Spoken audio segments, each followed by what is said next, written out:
ನೀರೇ ಹಾಗೆ ನೋಡೋದಕ್ಕೆ ಚಂದ, ಆದರೆ ಅತಿಯಾದರೆ ಅಪಾಯ ಕೂಡ ಕಟ್ಟಿಟ್ಟು ಬುತ್ತಿ. ಹಾಗಾಗಿ ಎಚ್ಚರಿಕೆಯನ್ನು ವಹಿಸಲಾಗ್ತಾ ಇರುವಂಥದ್ದು ಕೇವಲ KRS ಭಾಗದಲ್ಲಿ, ಕಾವೇರಿ ಜಲಾನಯನ ಪ್ರದೇಶದಲ್ಲಿ ಅಷ್ಟೇ ಅಲ್ಲ, ಬೆಳಗಾವಿಯಲ್ಲೂ ಕೂಡ ಮಳೆರಾಯ ಭಾರೀ ಆರ್ಭಟಿಸ್ತಾ ಇದೆ.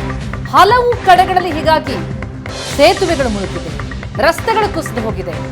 ಮೂಡಲಗಿ ತಾಲೂಕಿನ 4 ಸೇತುವೆಗಳು ಜಲಾವೃತವಾಗಿರುತ್ತೆ.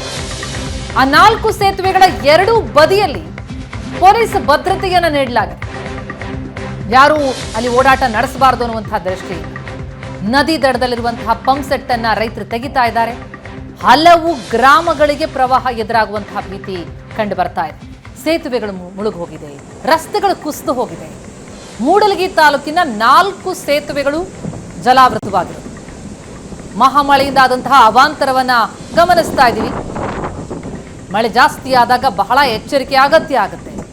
ಜಲಾವೃತವಾಗಿರುವಂತಹ ಸೇತುವೆಗಳಲ್ಲಿ ಸಾಗುವಂತಹ ಸಾಹಸಕ್ಕೆ ಯಾರೂ ಮುಂದಾಗಬಾರದು. ಈ ಹಿನ್ನೆಲೆಯಲ್ಲಿ ಮುಳುಗಡೆಯಾದಂತಹ ಸೇತುವೆಗಳ ಇಕ್ಕೆಲೆಗಳಲ್ಲೂ ಕೂಡ ಪೊಲೀಸರನ್ನ ನಿಲ್ಲಿಸಿರೋದನ್ನ ನೋಡ್ತಾ ಇದ್ದೀವಿ. ಯಾರೂ ಅಲ್ಲಿ ಸಾಗಬಾರದು ಅನ್ನುವಂತಹ ದೃಷ್ಟಿಯಿಂದ ಮುನ್ನೆಚ್ಚರಿಕಾ ಕ್ರಮವನ್ನು ವಹಿಸಲಾಗಿದೆ. ಆತಂಕದಲ್ಲಿದ್ದಾರೆ ರೈತರು. ಮಳೆರಾಯನ ಆರ್ಭಟಕ್ಕಾಗಿರುವಂತಹ ಚಿತ್ರಣ ನೋಡ್ತಾ ಇದ್ದೀವಿ. ಬೆಳಗಾವಿ ಭಾಗದ ಚಿತ್ರಣ ಇದು. ಕಳೆದ 2 ವಾರದಿಂದ ವಿಪರೀತವಾಗಿ ಮಳೆಯಾಗ್ತಾ ಇದೆ.